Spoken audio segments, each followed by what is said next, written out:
I don't know about y'all, but I love the competitive nature of this game. Without moments like this, I probably would not know about the game at all.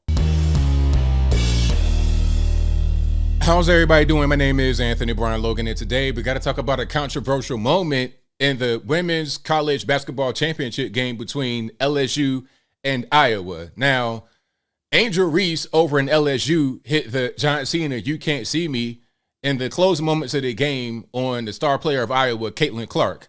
People are upset, talking about, oh, this was poor sportsmanship, this was trash, this was terrible, all this and that and the third. But really, all I saw was just women going at it in a competitive nature, the same thing that the men do in the NBA, college basketball, NFL football, baseball, hockey, everything else. I don't see the problem. As a matter of fact, moments like this, I live for. I love it, especially in the women's game, because quite frankly, without stuff like this, I would not even know about the game.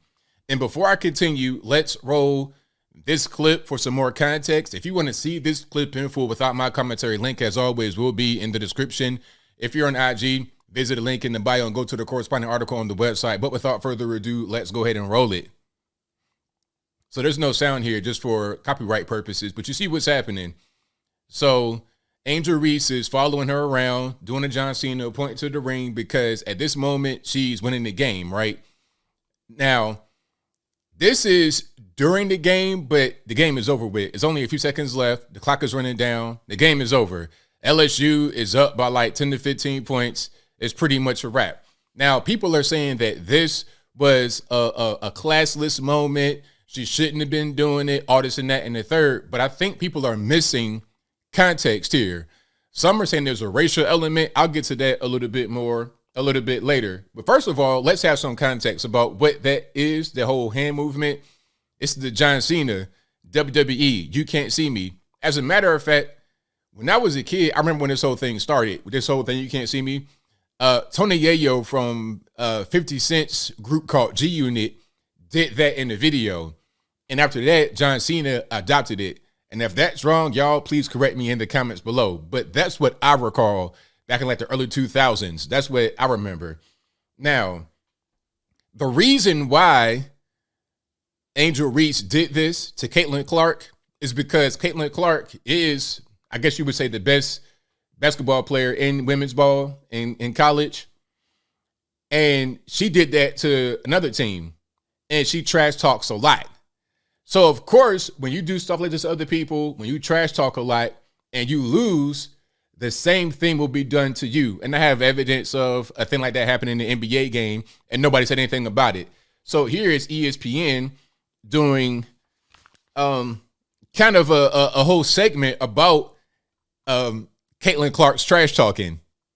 We love to see a good clapback, right? And no one does that better than Caitlin Clark. I mean, just a couple of days ago in her game against Louisville, she basically told Haley Van Lith, "You're down 15 points. Shut up." We're going to go talk to some of her teammates to see what are some of their best Caitlin clapbacks or best motivations. Let's find out. The last game when she was like, "You can't see me." That really got everyone fired up. What's that? Right there, "You can't see me." Okay, so now we see where it came from. Now we see why Angel Reese did it. A lot of people did not have this context. All they saw was Angel Reese do this to Caitlin Clark at the end of the game, and they didn't know where it came from. Oh, why is she following her around? Why is she doing all this stuff? Why is she pointing to a finger? That's classless. That's all this and that. But the reason why she did it is because Caitlin Clark did it before. So now I'm using your move against you when you lose. When you're up, when your stomping team's in the wine, it's all good. But then when we're up and stomping you in the wine, all of a sudden it's not all good. When she gets an and one, she'll like go like this and come to the bench and she'll be like, "Let's go." That's pretty fun. She gets pretty fiery in our timeouts. You know, she might even clap back at us because she wants us to play with that same fire, you know, and sometimes we're pretty even keeled, some of us, but she's like, "Let's go, come on, dive on the floor," whatever it may be. She always will just come to me like after a timeout, before I'm like a tough stretch, we think, and she'll just like give me a little bit of extra reassurance. Honestly, I think the last Elite Eight game, I loved that she did the John Cena thing. I think that was so cool. Okay, so the John Cena thing is cool, right? It's cool when you do it, problem when I do it. That whole thing, right? Now, the race element is there, obviously, because LSU, you talking about black players, and Iowa, obviously white players. I mean, there's an element of that there, but I don't think that's the motivating factor behind the outrage or the fake outrage. I think people on social media a lot of times don't watch sports. They don't watch sports. They don't know too much about anything. They think because Caitlin Clark had more points than Angel Reese, that means that she had a better game. I mean, I guess you could say that, but ultimately, who won and who lost? LSU won, and Caitlin Clark's Iowa team lost. So it doesn't really matter if Caitlin Clark had the better shooting game, the more points. That's irrelevant, okay? And then they play different. They're like different positions. I think Angel Reese is like more of a forward, like a paint person, getting more rebounds and block shots and things of that nature.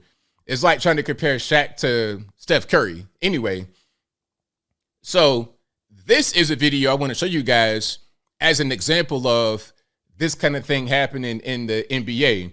And when it happens in the NBA, it's not really a big deal, right?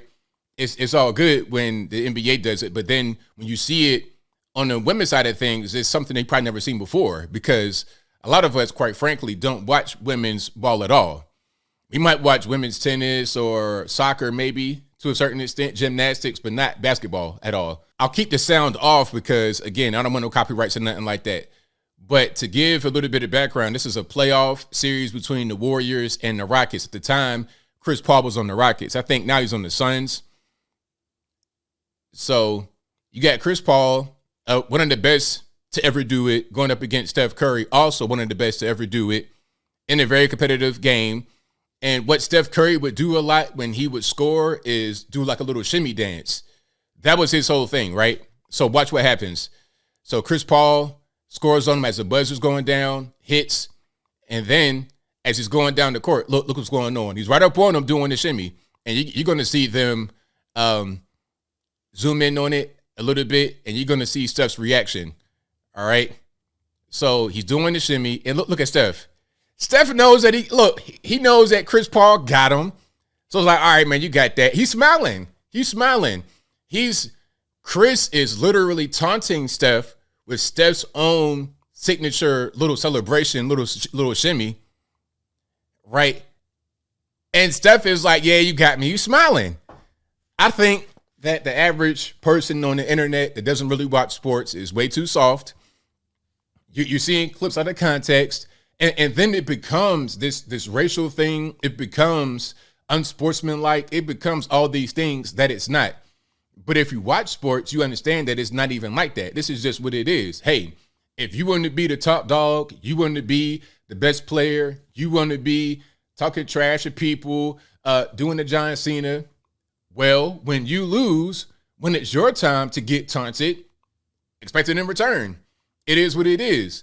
Some are going to say, oh, well, ABL, Caitlin Clark didn't do it for that long. So what? Is there a time limit to taunting? Is there a taunting handbook? Are there unwritten rules to taunting? Or is there a taunting protocol that we got to follow? I mean, since when, like, what part of the game is that? Taunting is taunting. If you do it and then I do it, it's all fair.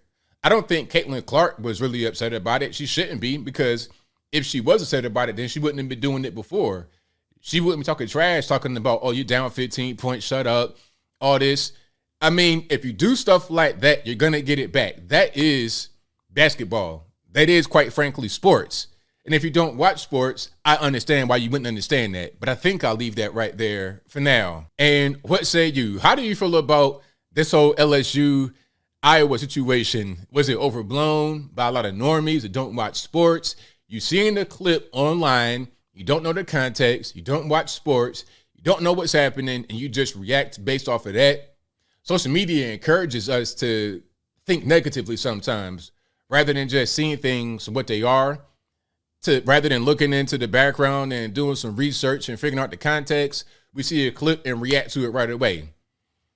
I think that's kind of whack. The whole racism thing, I don't think that's really the problem, because I was seeing people of all races say the same thing. Oh, she's classless, without knowing the context, without really being a sports person, without knowing anything about the sport. You're just commenting on it based on a very short clip on the internet.